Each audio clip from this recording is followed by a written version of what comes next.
Um grande shalom a todos os nossos irmãos. Nós estamos em mais um dia que o Senhor nos deu para nos alegrarmos nele. É um grande dia, um dia de vitória. É um dia em que nós não sabemos o que nos acontecerá, mas sabemos quem trouxe, quem tem controle do dia. É o Senhor nosso Deus. Então, é assim que nós iniciamos esta live hoje de manhã, desejando a todos muita paz, muita saúde e uma direção de Deus para os seus passos, para as suas decisões, e que Deus possa enviar anjos para desviar da porta da tua casa todas as astutas ciladas do diabo, todos os planejamentos do diabo contra a tua vida. Eu quero começar esta live aqui hoje, deixando o irmão Die dar o seu bom dia também, que está aqui conosco, sempre nos ajudando, o irmão Die, né? E depois nós vamos entrar no assunto em que tratamos nos nossos dois últimos cultos e na live anterior, que é Eu Restaurarei, ou a restauração da árvore noiva. Irmão Die. Shalom, shalom a todos os nossos irmãos que sempre são fiéis para nos seguir cada manhã. E nós já fizemos deste momento um momento sagrado. Verdade. Onde temos a oportunidade de falar aos filhos de Deus e que eles sejam muito abençoados. E novamente hoje estamos aqui felizes para compartilhar, fazer uma revisão sobre o que nós vimos ontem. E eu creio que será uma grande bênção para todo o povo de Deus. Pois é, inclusive temos aí o testemunho do irmão André Luiz e da esposa dele, a irmã Jaildes, né? Irmã Jaildes, de um comportamento, também o comportamento, já até vi a fotografia do irmão Odivaldo, lá de Manaus, que naquela hora para tudo, senta com a esposa, os filhos, na hora dos cultos, né? Quando não estão de trabalho, porque ainda tem uma parte trabalhando. Mas que faz desse momento um momento de adoração, um momento de meditação, um momento que se torna dentro das casas realmente um culto. Isto é o que tem acontecido, isso são os que a gente sabe, isso tem acontecido em muitos lares, em muitas famílias, e nós agradecemos a Deus por isso. Mas nós começamos estudando a mensagem Restaurarei e depois a restauração da árvore noiva. E o profeta disse que restauração, ele havia ido no dicionário Webster para buscar o significado, e um dos muitos significados que ele citou lá, restaurar é trazer de volta ao estado original. Isto é restauração, não é? Então, a gente pode olhar isso de maneira bem de perto. Trazer ao estado original nos remete ao princípio, a Pentecostes.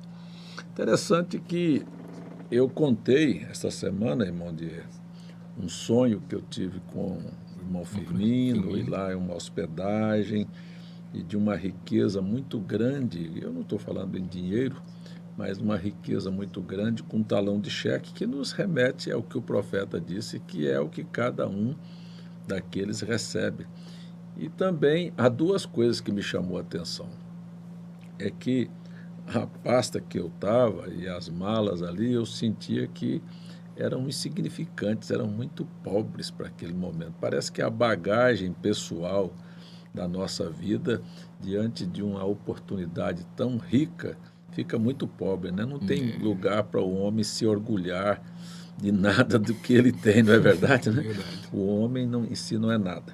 Então, tivemos este sonho, e ontem uma irmã mandou para mim um áudio de um sonho que ela teve, também uma irmã de Recife, me mandou um áudio de um sonho que impressionou ela, que impactou a vida dela, que ela está, e hoje mesmo ela já me mandou alguns áudios, que ela ficou impressionada, foi que ela chegou num lugar, tinha uma pessoa morta dentro de um caixão, uma senhora que ela não conhecia, E ela se aproximou daquele caixão e disse, não, ela está viva.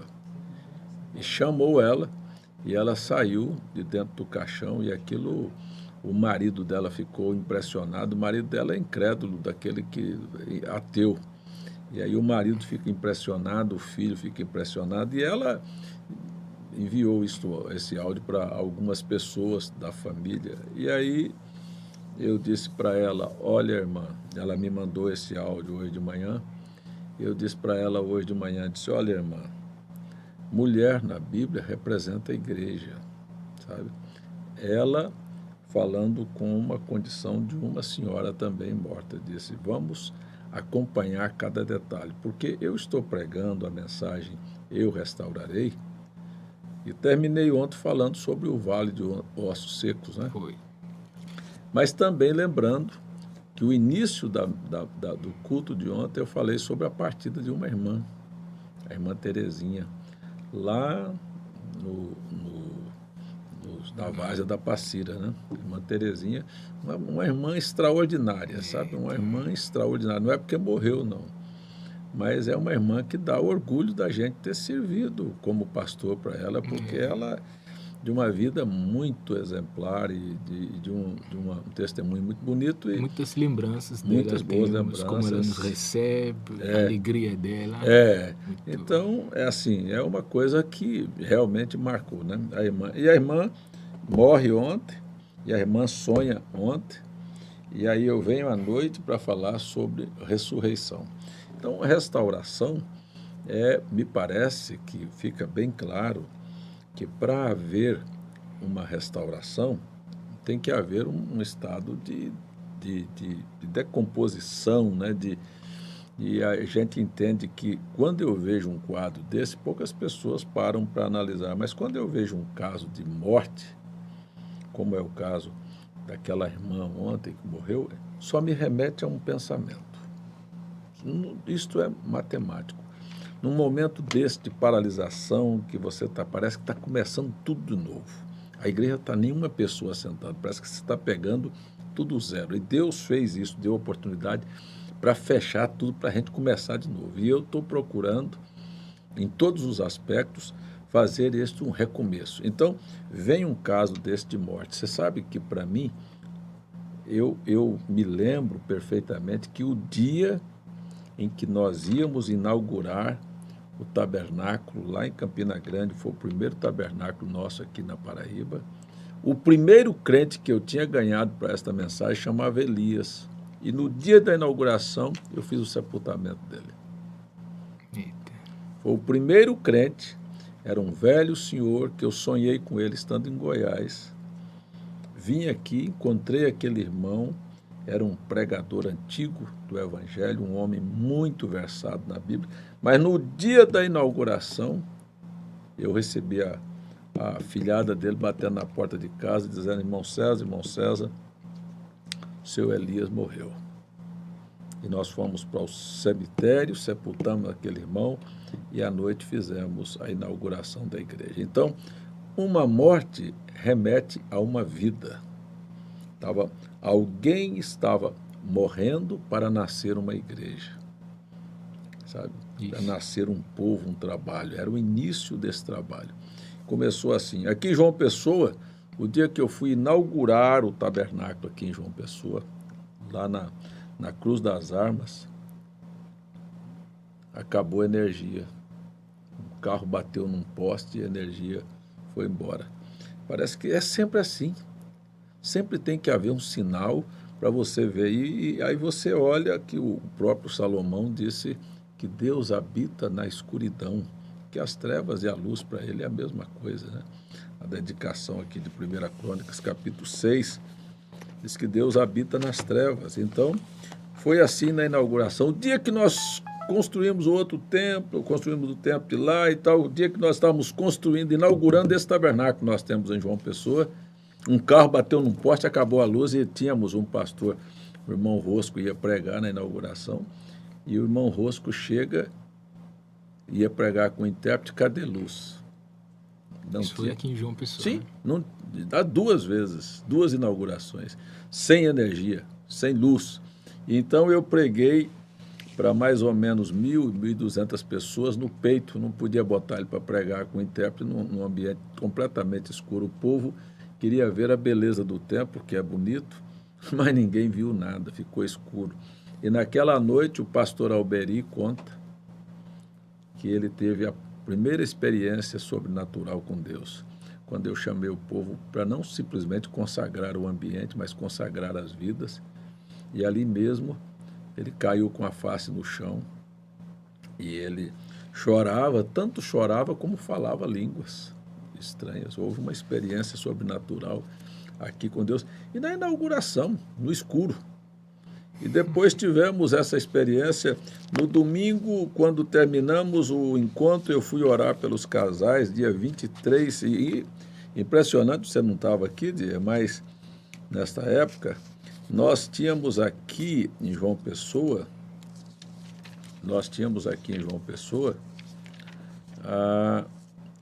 a inauguração foi feita do tabernáculo aqui em João Pessoa, no mesmo dia e na mesma hora que foi dedicado o Templo de Salomão. E a glória de Deus desceu dessa maneira. E quando foi no domingo, eu preguei à noite e orei pelos casais. Era o dia do casamento do irmão Brana, que o anjo marcou o casamento dele para casar com a irmã Meda, 23 de outubro. Naquela noite também houve uma manifestação sobrenatural. O irmão João, que está lá em Maceió, ele era um jovem e ele sai lá de trás. Eu convidei quem queria aceitar o evangelho, quem queria se batizar, ele sai lá de trás e vem na frente, bêbado, embriagado. Nunca tinha tido essa experiência, falando língua estranha o tempo todo também ali naquele corredor. Então, uma coisa extraordinária, maravilhosa, bonita. Agora, você olha isto e você vai ver que é assim. Deixa eu ver aqui a oração de Salomão, para você ver. Deixa eu ver aqui.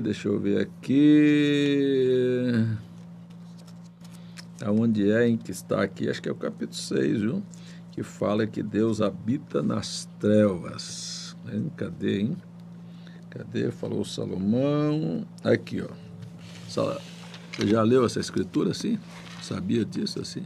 Não sabia, não. Então veja lá como é que está. E lê para o povo aí. Então falou Salomão, o Senhor diz que habitaria nas trevas. A gente pensa que ele só habita na luz, ele habita nas trevas, porque treva e luz para ele é a mesma coisa, porque ele é a fonte de luz, né? Então eu olho esses quadros assim, eu estou vendo esses quadros assim.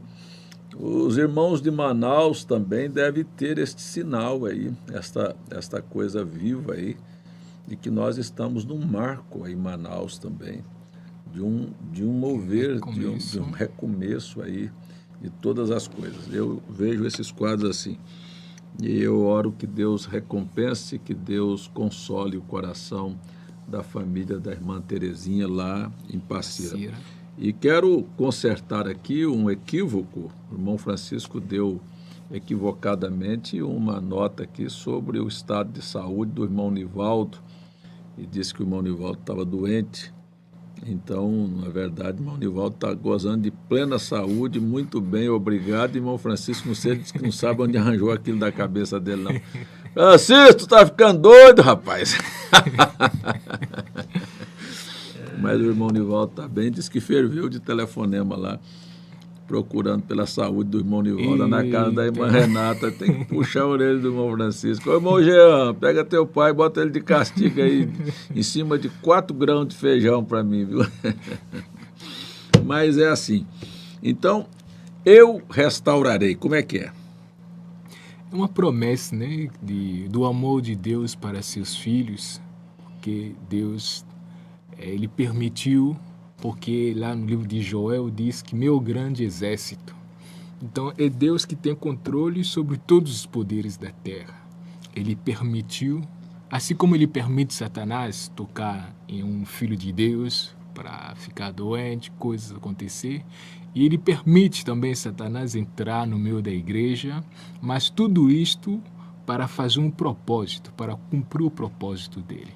E o propósito de Deus era que nos últimos dias ter uma igreja novamente como a igreja de Pentecostes.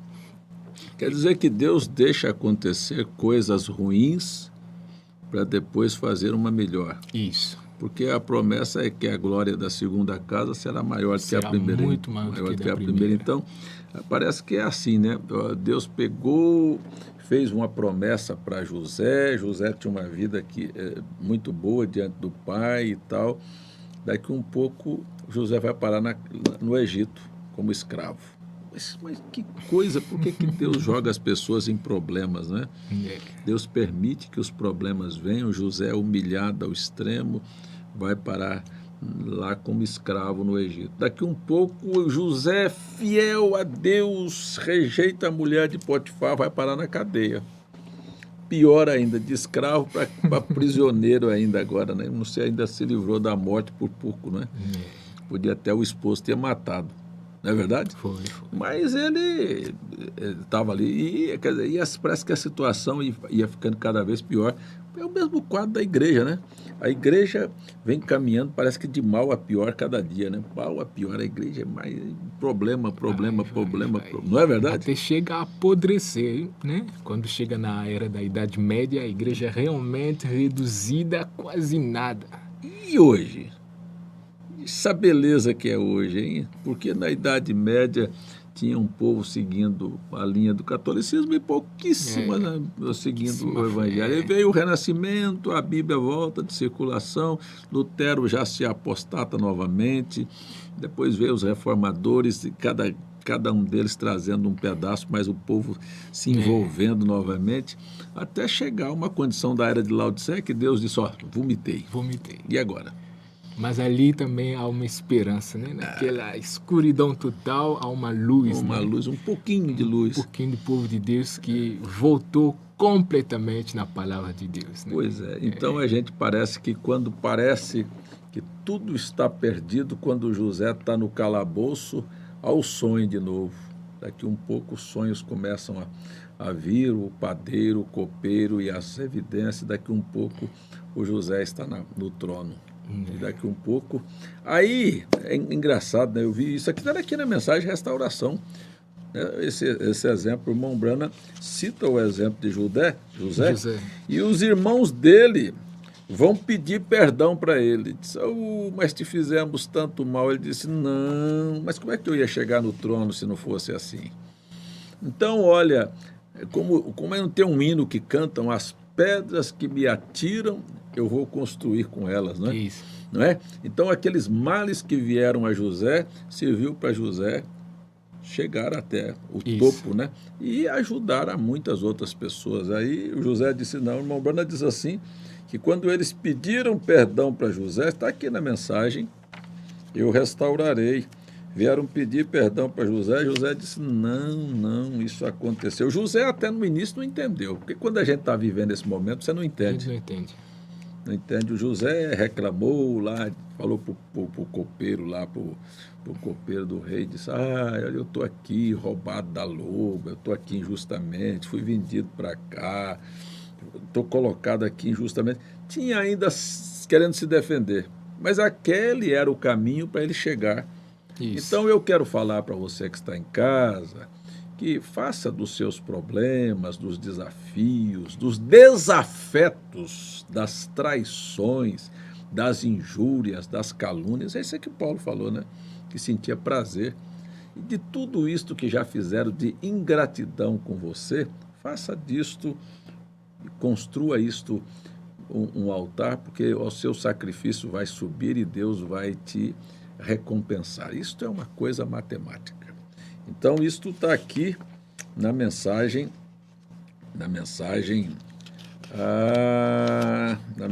aqui, eu restaurarei, disse, veja, os patriarcas diante de José, pararam diante de José e eles condenaram-se a si mesmos, dizendo, nós temos feito isto, nós não deveríamos ter feito isto.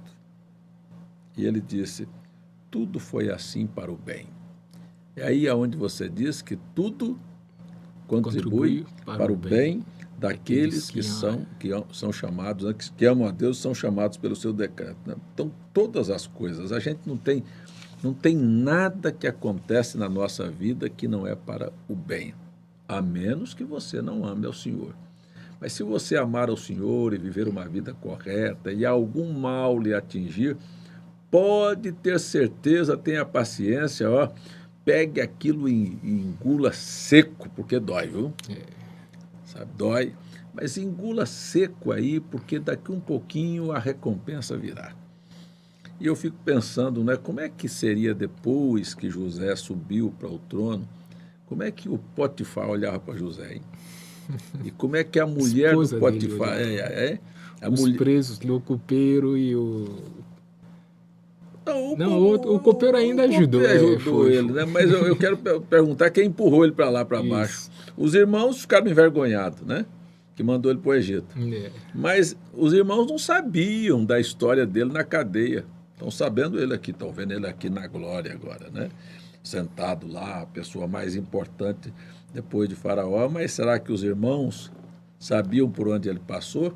Você não conhece a história da vida de muitos heróis da fé, por onde eles passaram, de muitos irmãos que convivem conosco, que têm passado por momentos desta natureza e que Deus, na hora certa, vai honrar a cada um. Então, José diz, tudo foi para o bem. Eu gostaria de saber se realmente todas as nossas diferenças e outras coisas, quando chegarmos naquele dia, diremos, ó Senhor, se eu tivesse conhecido isso, eu tinha ficado calado, não tinha reclamado, né? Não é? Jamais teria feito isto, mas ele simplesmente disse, tudo isto foi para o bem, isto pode preservar a vida de algum modo. Eu vou dizer uma coisa para você, eu sou um homem muito feliz e muito agradecido a Deus. Eu vim para o Nordeste em 1981, eu tinha 25 anos, não tenho parente aqui, não tenho raízes aqui, sou goiano, minha família é de Goiás, a família da minha esposa era de Goiás, não tinha nada aqui. E vim para cá, não foi enviado pela igreja, vim para cá a trabalho secular, me mudei para cá por um chamado de Deus e tinha uma empresa que estava precisando de um representante para cá. Vim para o Nordeste assim. Então, na verdade, esse trabalho nasceu e esse ministério nasceu, não teve o apoio, assim, o apoio literal, sabe? Eu fui enviado pela igreja de Goiânia, como Paulo também não foi enviado pela igreja de Jerusalém. Por isso Paulo dizia, eu sou apóstolo, não pela vontade do homem, porque a própria igreja não acreditava nele. Isso. Então eu também posso hoje parar e dizer, sou pastor, não pela vontade do homem, mas por Deus que me colocou aqui. E através deste ministério tem ajudado muitas pessoas. E então eu cresci, fui ordenado, sabe, num companheirismo aí no Brasil, e vivi, preguei, viajei, abrimos trabalhos, trouxemos outros obreiros para a região, como é o caso de Fortaleza, que tem um obreiro lá, e estabelecemos vários trabalhos, várias igrejas. Mas, engraçado, eu dou muita graças a Deus, porque num determinado momento eu me afastei daquele companheirismo por causa de um problema que não preciso citar aqui. Um problema que atingiu a nação, não foi só eu. Fui o primeiro a sair, mas depois saíram quase 100 pastores por causa de um problema moral, não é? Que queria ter respaldo na Bíblia e apoio para uma situação daquela. Foi trabalhando aos anos para poder fazer isso. Muito bem. Mas olha que felicidade. Porque eu olho para trás hoje e neste movimento tem lá uns 300 pastores aí neste Brasil ligado a este movimento, escravos. Eles não podem sair. Eu fui a Jerusalém, eu conheço vários pastores lá que, olha, era a paixão deles, mas o pastor, o líder não deixa. Manda, não, pode sair não. Eu queria lá visitar o lugar onde o irmão Brana vive. Não pode não. Eita. Sabe o que é? Você não poder, tudo que você tiver que fazer é controlado. Então eu hoje sou feliz, conheci o mundo, viajei pelo mundo todo, Europa, África, América do Sul, América Central, enfim, sabe? Viajei o mundo, tive com todos esses homens que conviveram com o irmão Brana, Ed Bisco, Green, Douglas McKeel, John Martin, enfim, esses homens todos, o próprio Tabernáculo Brana, a família Brana, tive acesso a tudo isto, pude ver, fazer o termo comparativo de como cada um vê a mensagem e olhar para a Bíblia e para a mensagem para poder saber que caminho seguir. Entendeu? Então eu olho isso hoje como eu sou um homem privilegiado. Eu acho que tive a graça de Deus de entender o que era realmente o propósito da mensagem, para poder então trabalhar nesta linha para levar o povo para uma preparação de vida para o arrebatamento e deixar as ideias, as besteiras, abrir mão de preconceitos, de conceitos de tanta gente que, na verdade, dizem que acreditam na Bíblia e na mensagem, mas quando chega na hora do vamos ver, sabe, dá um passo para trás. Porque não há lugar para a diferente entre mensagem e Bíblia. É uma coisa só. Agora, a visão e o preconceito e o que a denominação e o entendimento de muitas pessoas, desse tamanhozinho, acha que é grande. Acha que estão entendendo, que sabem, que pode discutir, emitir opiniões, ter opiniões pessoais. E assim foi e é na história de muitos irmãos nossos dentro da mensagem. Eu quero só lembrar a você que eu estou firmado neste ponto. Eu restaurarei os acontecimentos nacionais, os acontecimentos internacionais, simplesmente cada dia mais eu olho isto e vejo o foco do que é se manter com a palavra de Deus, não é? Então, eu restaurarei. Muito bem, nós estamos aí já chegando na hora das perguntas e eu gostaria de começar aqui com uma que foi me enviada e eu vou, antes de ler aqui as que estão aqui, eu vou mandar aqui, eu vou responder esta pergunta que me foi enviada agora de manhã por um amado irmão. E, na verdade, não é uma pergunta, é uma observação. Alguém escreveu para um irmão, discordando de uma resposta que eu dei aqui, dizendo o seu pastor, não é? Não colocou o nome, disse, mas o seu pastor, ele analisou isto e ele citou duas mensagens do irmão Brana. Quer dizer que esta pessoa que mandou a pergunta, mandou esta afirmação para este irmão, ele é da própria mensagem, porque ele conhece aqui, ele citou perguntas e respostas e citou a igreja e sua condição. Eu vou mostrar para esta pessoa a primeira coisa, o primeiro ponto. Irmão, seja lá quem for você, qual é o seu nome? Eu queria chamar você para ser honesto e colocar uma balança de 2 pratos para a gente fazer um peso aqui para pesar este acontecimento desta pergunta aqui. Você vai pegar essa balança com esses 2 pratos e colocar neste prato William Brana e no outro você. Aqui neste prato as experiências que o irmão Brana teve com Deus e aqui as suas. E vamos fazer o seguinte, o irmão Brana teve mais de 200.000 visões, interpretações e profecias que não falhou uma. Verdade, Mondir? Verdade. Verdade. A minha pergunta para este irmão, a primeira pergunta é, quantas você já teve? Qual é o seu nível de espiritualidade, de conhecimento de Deus? Eu não estou falando de letra, estou falando de Deus. Ponto 1. Então, põe aí na sua balança o seu nível de conhecimento e de espiritualidade, para que depois você, então, emita seu julgamento. Muito bem.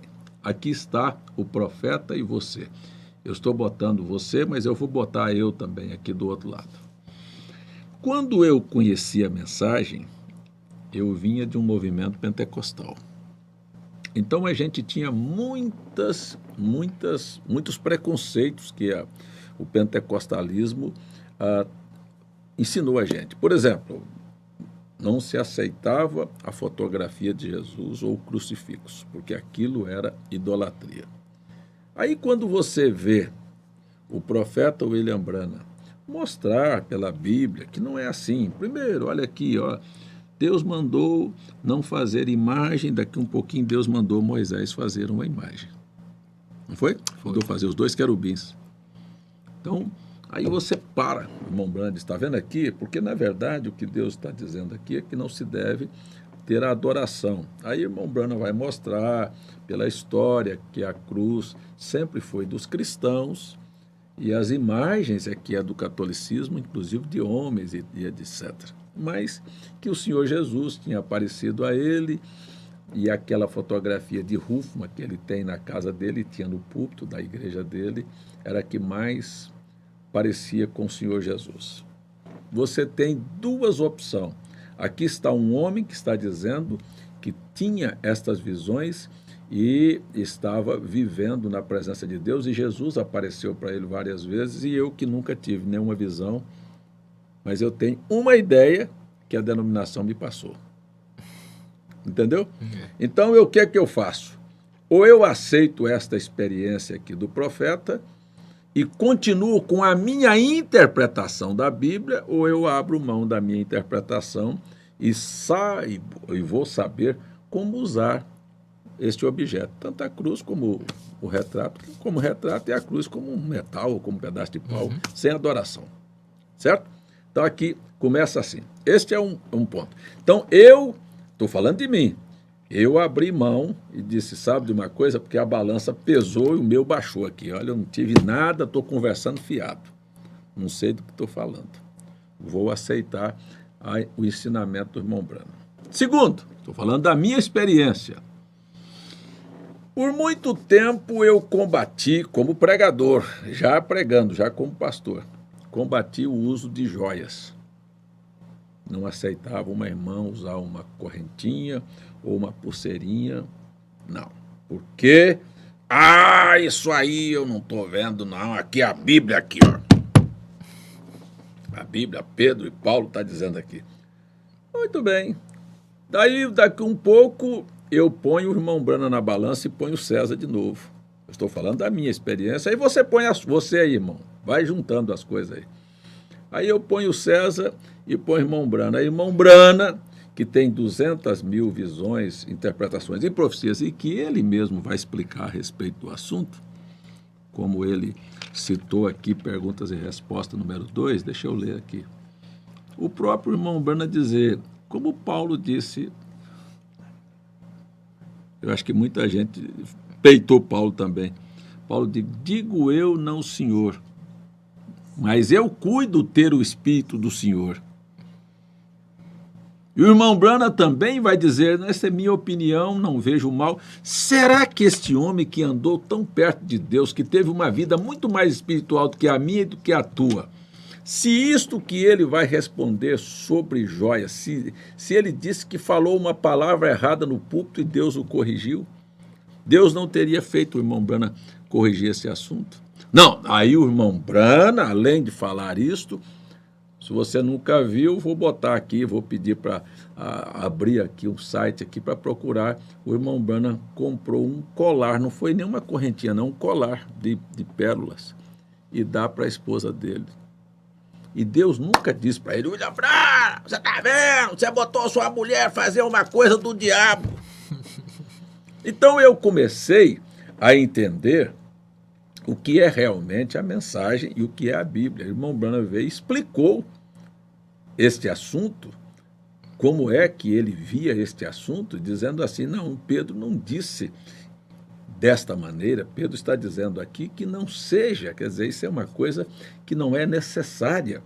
É como se ele dissesse à mulher também que usasse um vestido precioso, mas desde que aquele vestido fosse precioso, mas ele não assim, proibiu, né? e tivesse composto.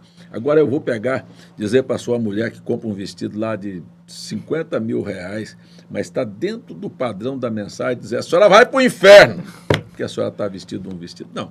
Aí você pega, vamos voltar para a Bíblia. Você pega a Bíblia e a mensagem. Será que quantas passagens na Bíblia nós temos mulheres usando joias? Ou não temos? Tem. Parece que até o mensageiro que foi encontrar a Rebeca tirou lá joias e pendentes e deu a ela. Parece que a gente nunca leu a Bíblia. Agora, o irmão Brana disse, olha, se você pegar esses brincos e essas bijuterias, essas coisas aí, veio lá da África, e ele sabia do que estava falando. E ele ainda muito claramente diz, isto vai depender da qualidade de espírito, por que você está usando isto, né? Da intenção, se você quer mostrar se é um exibicionismo ou porque você discretamente quer se ver mais belo, ou a gente não quer se ver bonito. Por que você vai lá no espelho, fica passando a mão lá e veste uma roupa nova? Por que você não sai todo rasgado? Por que pessoas implicam? Engraçado, teve uma senhora que há poucos dias mandou para mim aí no WhatsApp dizendo, esse pastor aí quer ser muito santo, mas ele fez implante de cabelo.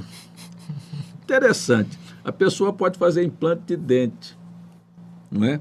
Não, para que ele precisa dos dentes? Não, é para comer. Então, por que depois que você termina de comer, você não tira fora a dentadura lá, a prótese que você tem? Porque fica com a boca murcha, fica feio, né? Ninguém quer ficar feio, gente. Não é? Ninguém quer ficar... Tem uma música aí que você acha bonito ser feio? Não é? Ninguém quer ser feio. Então, a gente precisa encontrar o equilíbrio, sabe? E deixar de ser extremamente espiritual, mais espiritual. São estas pessoas que causam os problemas dentro da mensagem. São estas pessoas, porque elas sabem e são mais espirituais do que o profeta. Elas têm um nível de espiritualidade muito alta. Pode seguir lá para você vai ver o padrão da vida delas, que é muito mais perto de Deus do que o irmão Brana. Quer dizer, uma explicação desta do irmão Brana, que ele chega a dizer, não, aqui o irmão aqui está dizendo, seu pastor ficou com o exemplo do profeta e não ficou com a Bíblia, e quer que eu fique com o seu? Disto eu já saí. Então, deixa eu voltar aqui à minha experiência. Então, eu pregava desta maneira. Só que quando eu comecei a analisar, eu digo, tem duas coisas aqui que estão erradas.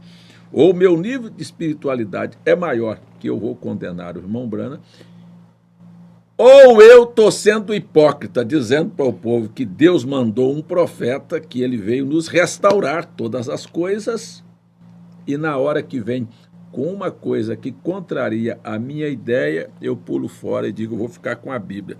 Isso os denominacionais fazem. Sabe como é que eles fazem? Ele fala assim, olha, você diz assim, Jesus mandou batizar nos títulos Pai, Filho e Espírito Santo. Aí você mostra o batismo de Pedro, ele diz, fico com Jesus e não fico com os apóstolos. É o mesmo espírito. Fico com a Bíblia e não fico com o profeta. Agora, por favor, aonde foi que o profeta te levou para fora da Bíblia? Agora, se você não aceita a explicação que o irmão Brana deu, sabe, sobre o assunto, e não tem coragem, vou voltar a dizer, é porque o seu nível de espiritualidade é maior do que o do irmão Brana. Então, cada um faça seu julgamento. Mas, então, eu conheço vários pastores e eu falo assim, não só esse ponto, não, são muitos pontos. Por exemplo, eu conheço um pastor que se escandalizou comigo, porque eu preguei o que o irmão Brana falou na mensagem O Dia das Mães, que crê no Senhor Jesus, será salvo tu e tua casa. Preguei que o irmão Brana disse na mensagem Adoção, que Deus tem um lugar para os bons e velhos médicos que clinicaram sem cobrar nada. Preguei que o irmão Brana disse, né, e todos nós conhecemos, que aquele homem que fumava, mas que sabia respeitar um servo de Deus, sabe, que fechou o cigarro na mão, ia ser salvo no final. Preguei que salvação era baseado naquilo que ele pregou lá na mensagem A Era de Sardes, 20 páginas, o irmão Brana explicando sobre esse assunto, e um pastor ainda ficou meu inimigo, porque disse que eu estou pregando uma doutrina católica que salvação é pelas obras. É pelas obras, você vai ser julgado. Agora, eleição é uma coisa diferente. Então, qual é o problema? O problema é que nós temos muitos. Faça o favor de seguir a vida destas pessoas que você vai ver que elas são mais espirituais do que o irmão Branham.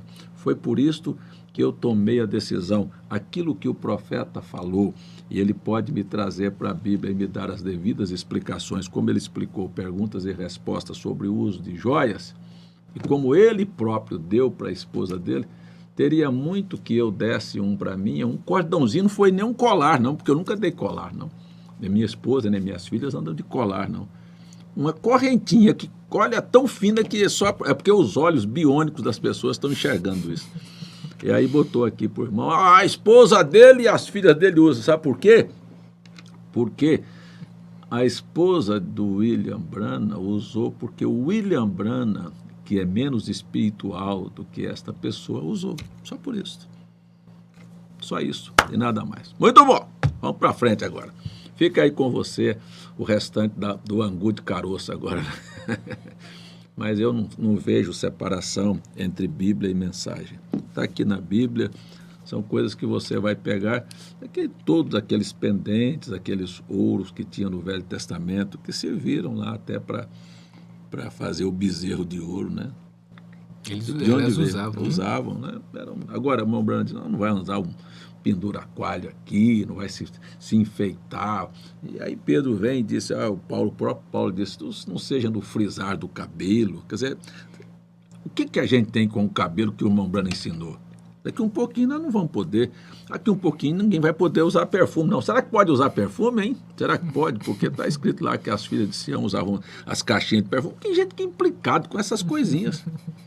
Não é assim? É. Então fica coando mosquito e engolindo camelo. Pode ir atrás que a espiritualidade, mas as opiniões são grandes. Espiritualidade, mas opiniões muito grandes. Muito bem, vamos aqui. Anderson Souza. Pastor César, a expressão Jesus é seu próprio pai. Está errado. Jesus não é seu próprio pai. Em relação aos unicistas, quer dizer que eles não creem na filiação do corpo de Jesus. O irmão Branham diz aqui, ó, nessa mensagem mesmo, acho que é essa mensagem aqui que... Não, na mensagem Uma Libertação Total, o irmão Branham está dizendo que eles dizem que é como o seu dedo é único. Não, ele disse, não, existe um corpo, existe um espírito que gerou este corpo. E este espírito habitou neste corpo, não é? Então, isto que é, o corpo tem um pai, sim. Avi Bertaglioli, né?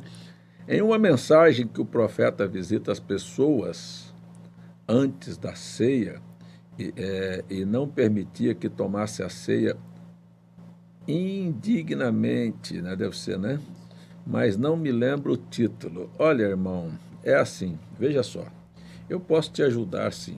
Se eu tenho conhecimento de uma pessoa que está vivendo uma vida imunda e eu posso lhe dar uma advertência e dizer assim, olha, você deveria não tomar a ceia por isso, mas barrar a pessoa da ceia é outra coisa. Porque Jesus falou sobre o que haveria de acontecer com Judas, mas o Judas foi lá e tomou a si mesmo, não é? Ele sabia que a hora estava chegando, que ia acontecer. Tanto que ele falou primeiro e todo mundo começou a dizer, mas sou eu. Ele disse, não, é aquele que vai meter a mão no prato comigo, pegar o bocado molhado. Então você vai entender que Jesus não barrou Judas. Você trazer uma advertência é aquilo que a gente lê a Bíblia e deixa cada um fazer o seu próprio análise.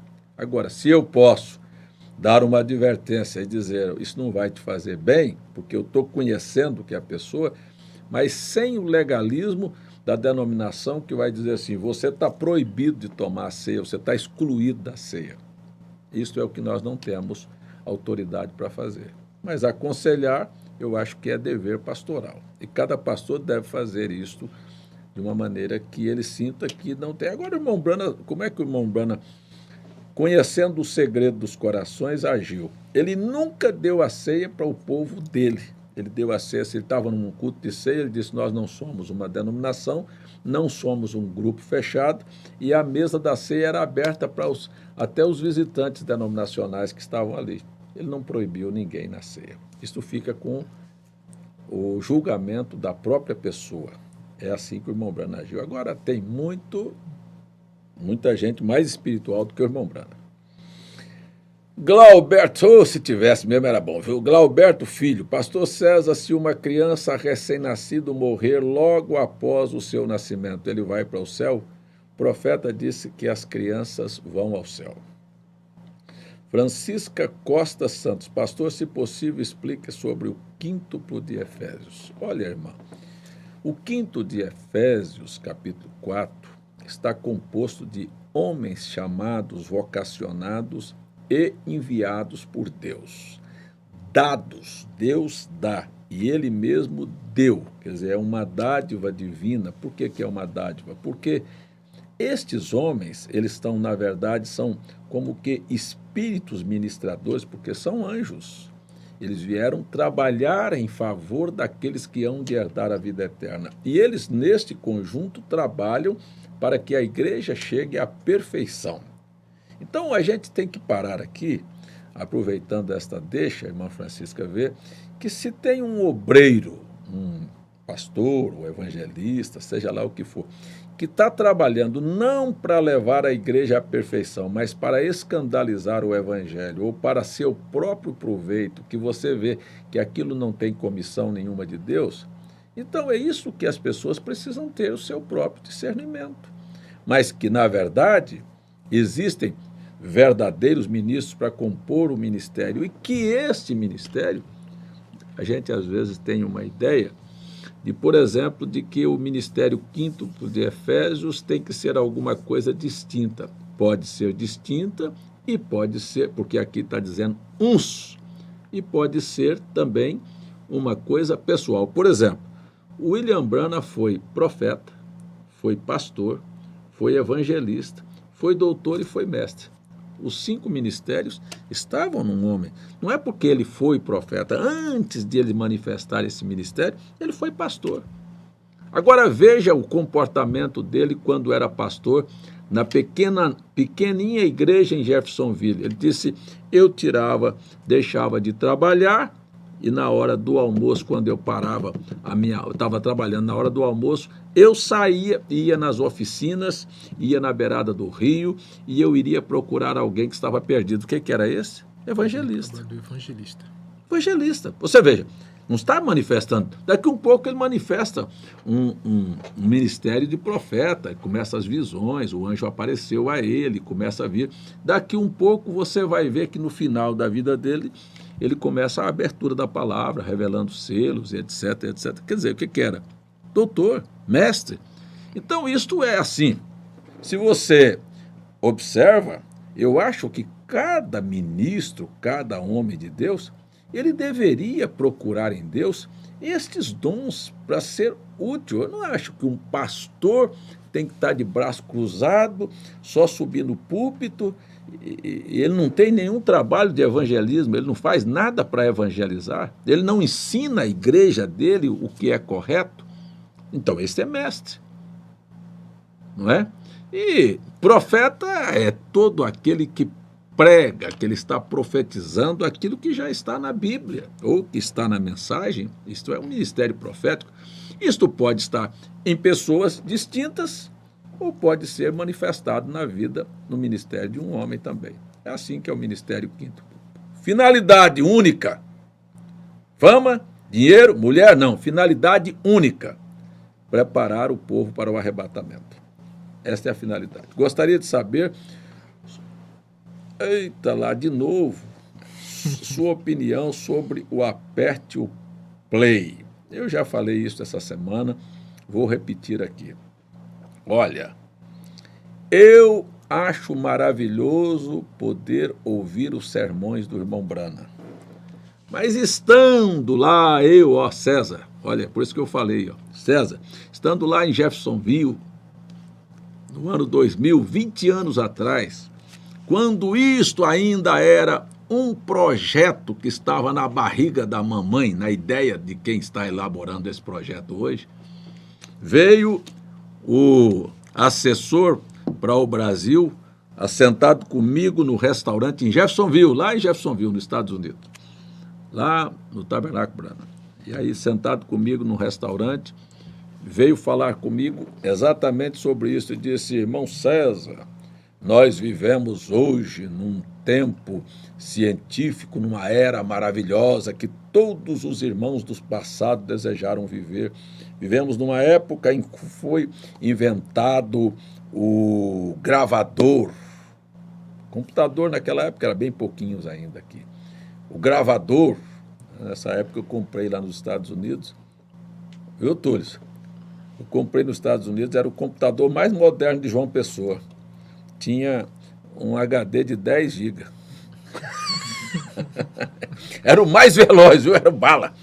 E o Kias pegou e mandou eu comprar lá. Era o bala, era uma coisa. Aqui em João Pessoa não tinha, não. Aliás, ele pediu para me comprar um de 10 GB, o HD. Eu não achei, porque nos Estados Unidos já estava ultrapassado. Eu trouxe um de 30. Meu amigo, era muito. O cooler tinha que ser bem grande para poder ventilar. É uma situação. Mas então, deixa eu voltar aqui. Então, esse irmão falou para mim que nós estávamos tendo um privilégio de ouvir a voz do irmão Brana, porque era a voz de Deus gravada. Aí, que nós íamos ouvir a voz de Deus através das fitas. Eu falei, irmão, faz muito tempo que eu estou ouvindo a voz de Deus através de Isaías, de Jeremias, de Amós, de Obadias, de Miqueias, de Naum, de Abacuque. Não precisou de fita. Aqui Deus fala conosco através de sua palavra.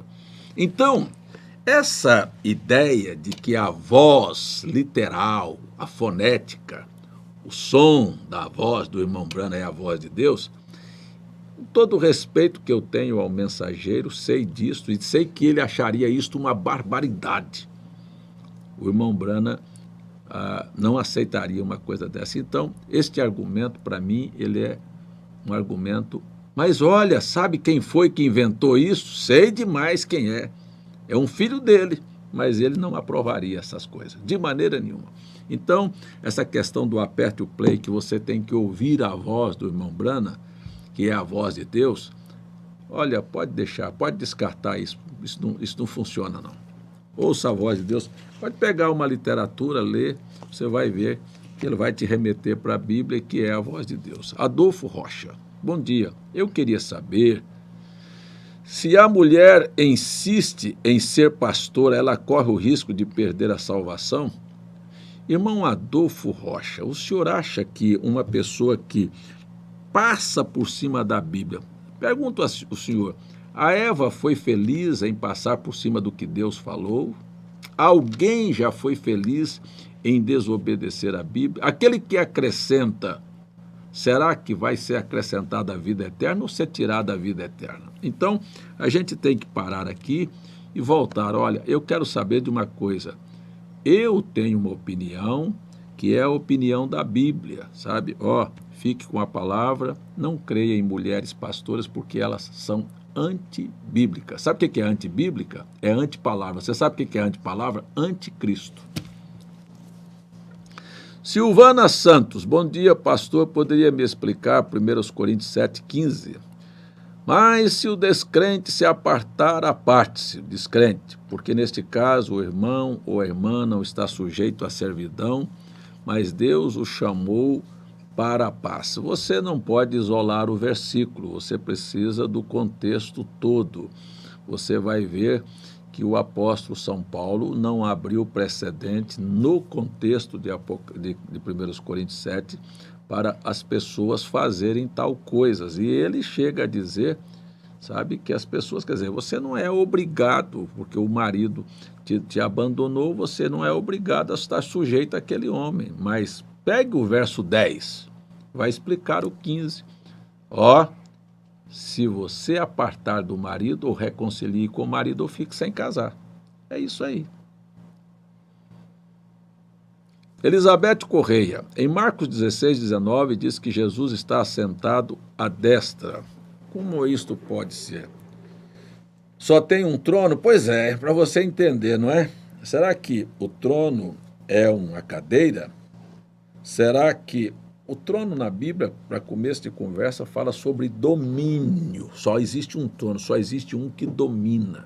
Quando a Bíblia fala destra ou direita, está falando de destra, está falando de autoridade, de poder. Não está falando do lado direito aqui como nós temos. Por quê? Porque este Deus que está no trono, que tem domínio, único sobre todas as coisas, enche os céus e a terra. Então, se ele enche os céus e a terra, o universo, onde é que... Será que tem outro universo? Um universo paralelo? Para Jesus estar à direita, neste outro universo, porque nem nesse que Deus domina, ele está.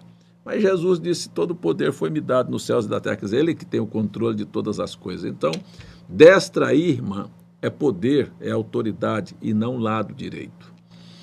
Ilma Souza Rodrigues, pastor César, no milênio haverá morte e qual mensagem está escrito? Obrigada. Primeiro, irmã Ilma, primeiro o profeta explica que Isaías capítulo 65 é o milênio.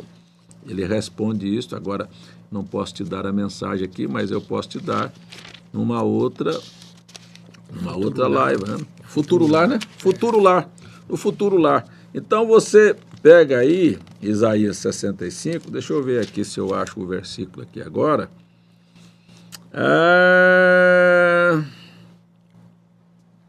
Veja só.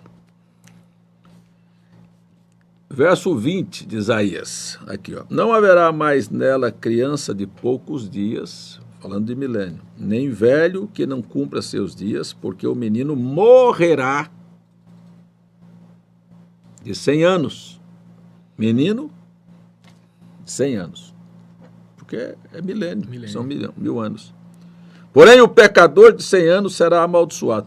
Pecador. Por que o profeta Isaías, falando do milênio, fala em pecador?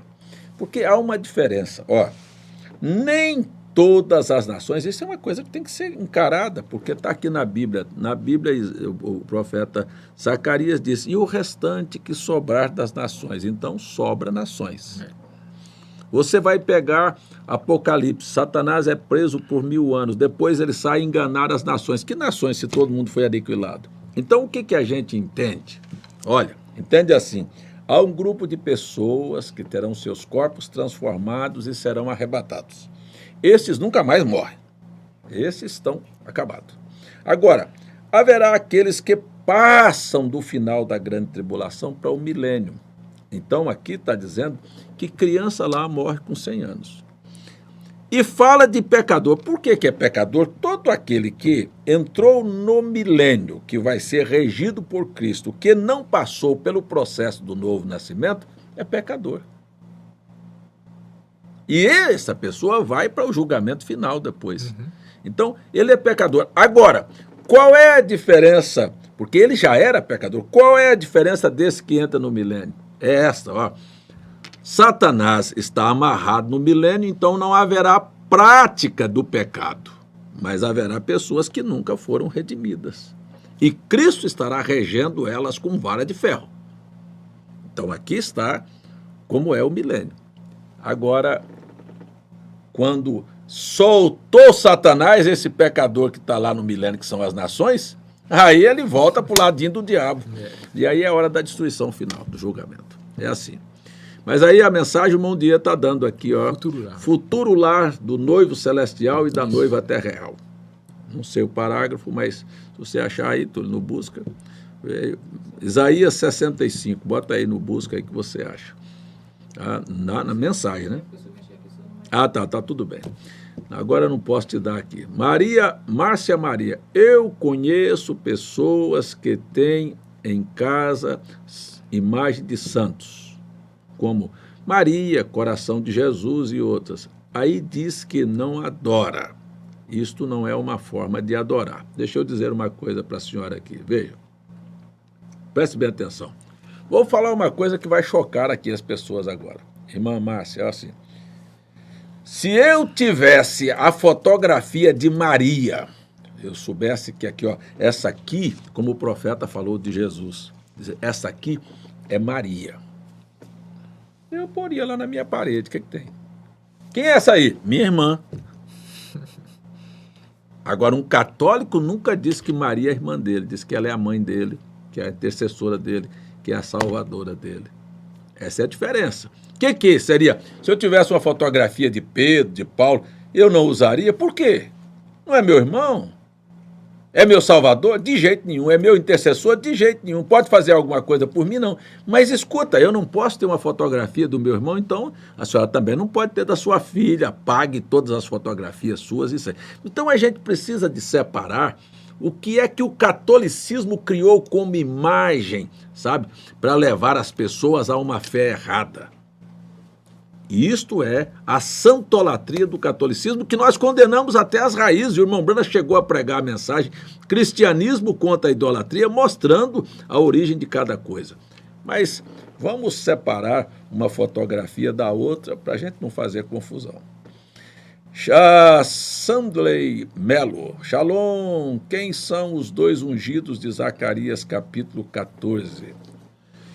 Então ele disse, estes são os dois ungidos que estão diante do Senhor de toda a terra. Eu não me lembro do contexto agora todo, irmão, aqui de Zacarias 14, mas provavelmente está falando sobre o Velho e o Novo Testamento, que o irmão Brana falou, né? Foi. O irmão Brana disse que esses dois ungidos aí, o Velho e o Novo Testamento, foi a coisa que me lembrei aqui agora. São as duas oliveiras, falando sobre o Velho e o Novo Testamento.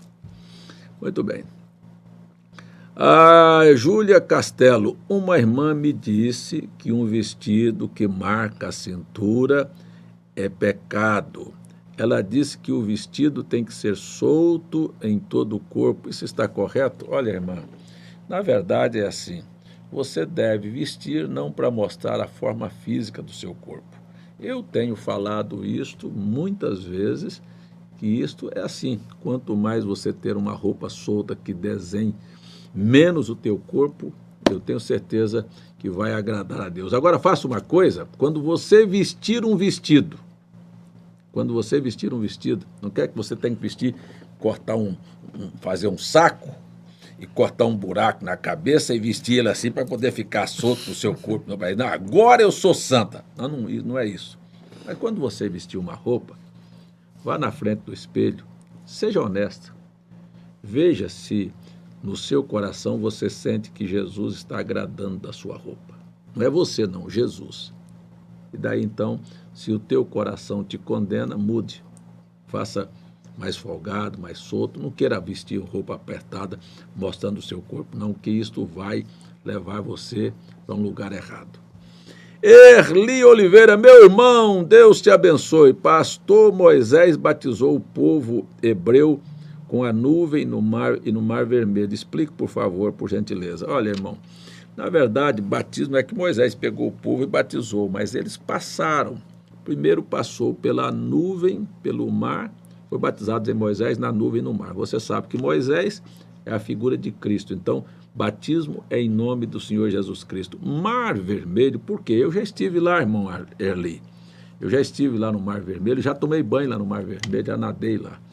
Então, não tem água vermelha lá. É um mar que tem o nome de vermelho porque havia um porto que os descendentes de Esaú, que eram vermelhos, um povo vermelho, ruivo, moravam lá. Então foi batizado como Mar Vermelho, era o mar do povo vermelho, era o mar onde tinha um porto que morava este povo. Então, mas na verdade, Deus escolheu este caminho pelo mar e não pelo caminho da terra dos filisteus, que era mais perto, porque não tinha esta figura.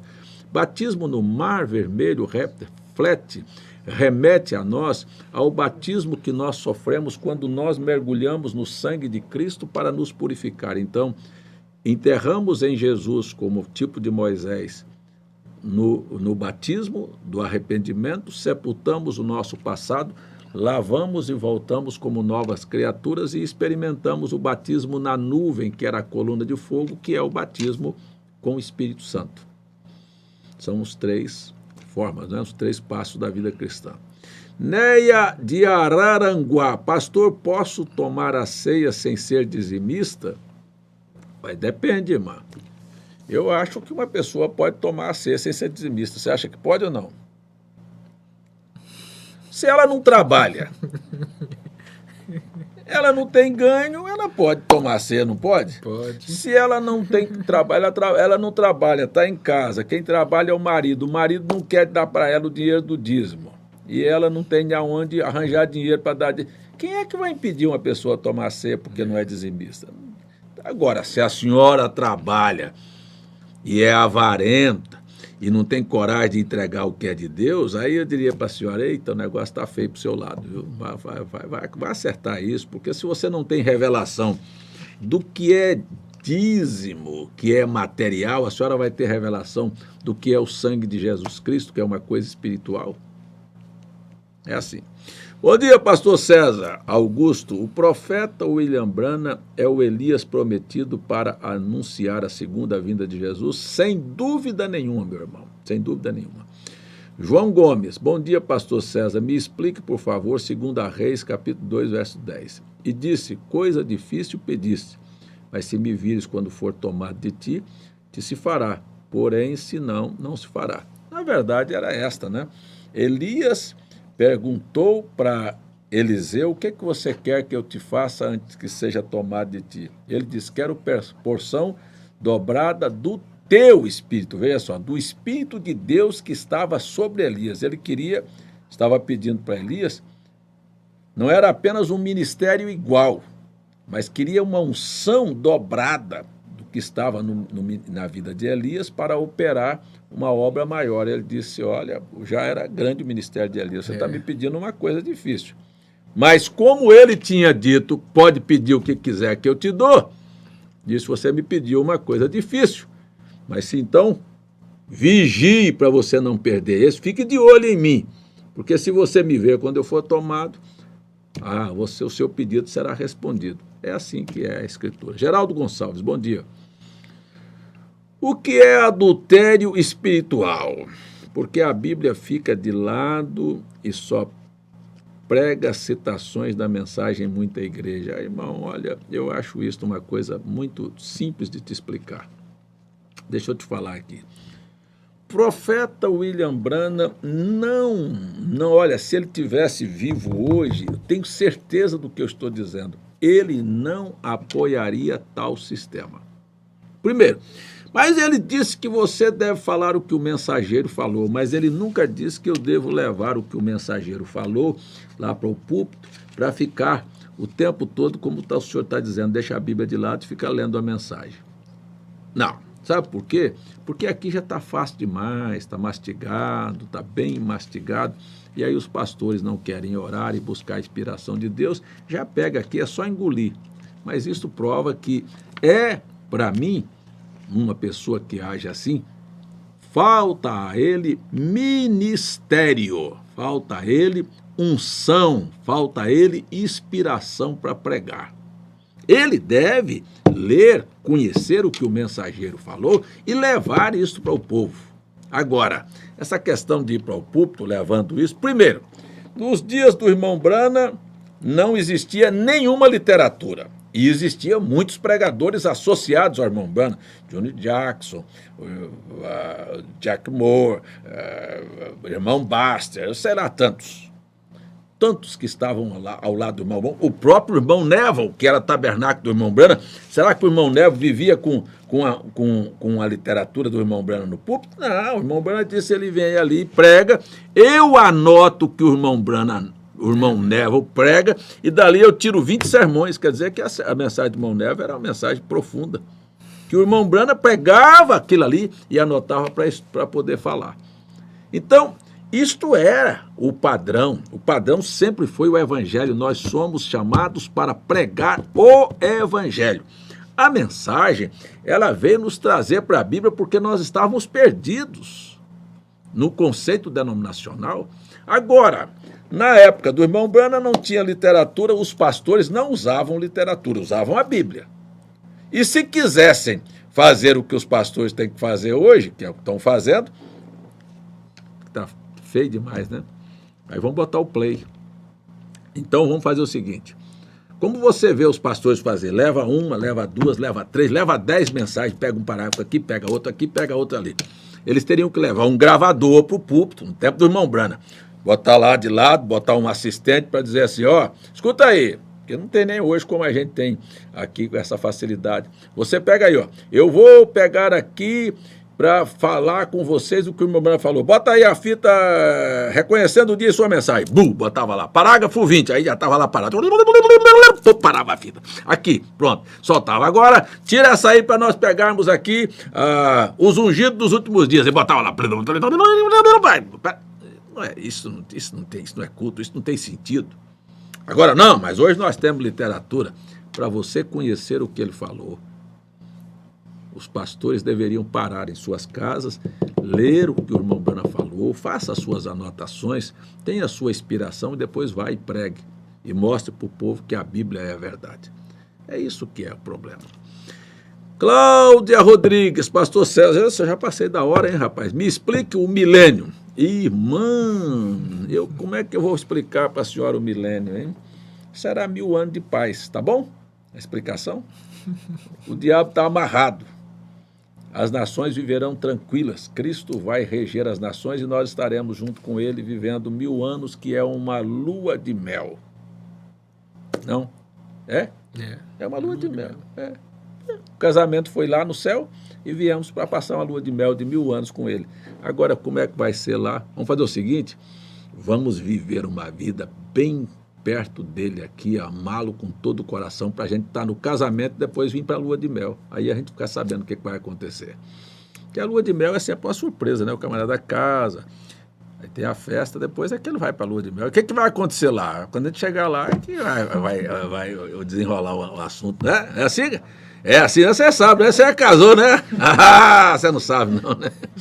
Clarissa Marques, bom dia, pastor, sou de Fortaleza, ô terra boa. Pastor Lopes, aí de Fortaleza, meu bom amigo, é possível uma criança ser possuída por um espírito imundo? Como isso acontece? O diabo não olha tamanho, ele tem coragem de botar um câncer numa criança recém-nascida. Ele pode usar uma criança, diz o profeta, para estragar, para tirar sua paz. O irmão Branham conta que a menina dele, me parece que a Rebeca, passou 2 anos chorando dia e noite. Ele disse que aquilo era um espírito para não me deixar dormir, para me tirar a paz no outro dia, para mim estar estressado. Disse até que ele passou 2 anos lutando com aquele espírito para se afastar daquela criança.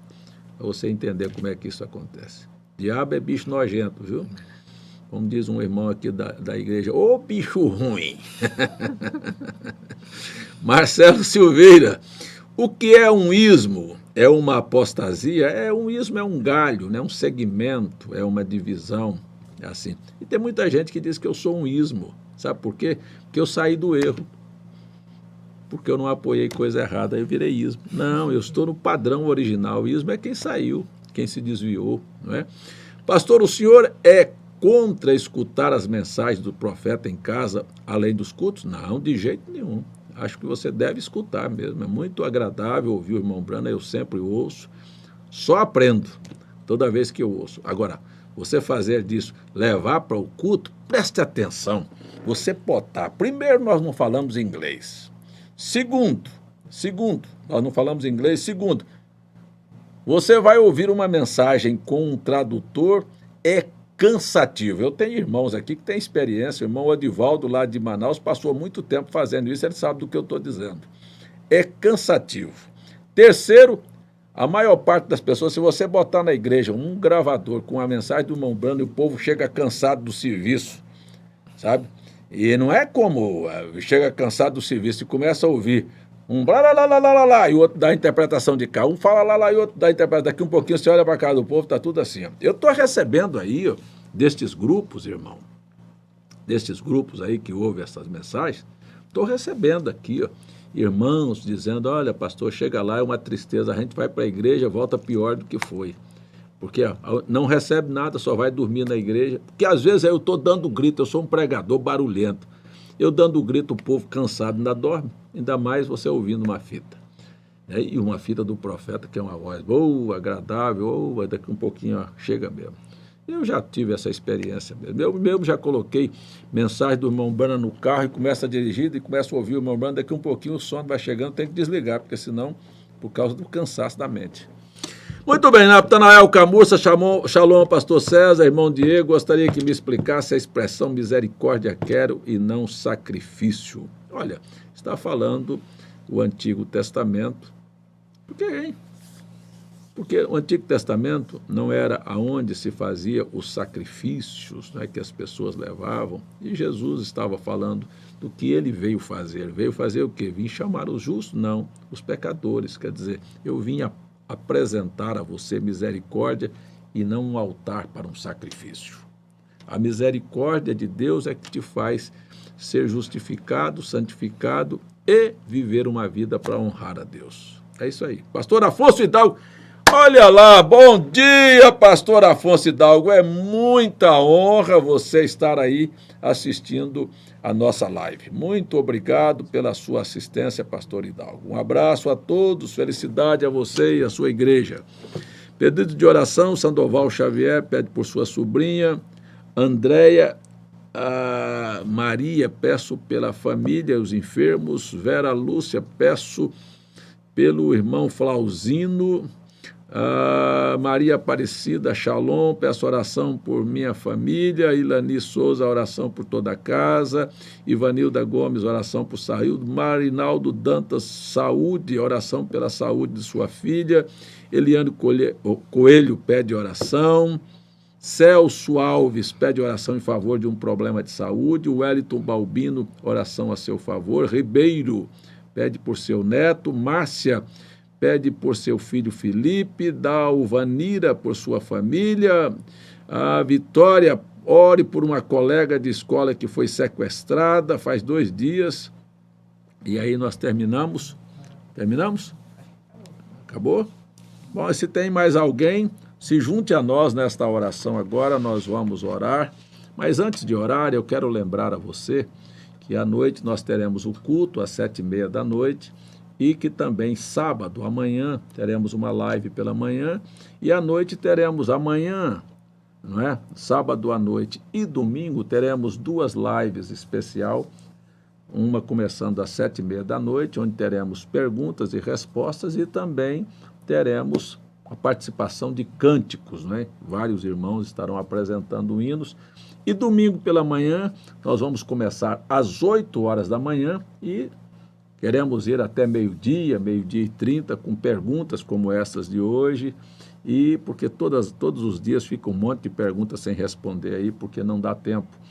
E vamos até meio-dia no domingo. Então, você que está em casa, prepare as suas perguntas para domingo e nós vamos tirando essas dúvidas aqui e vamos conversando e vamos ter bastante cânticos também, irmãos intercalando, e vamos para um momento final. Lembrando que domingo é dia das mães também, né?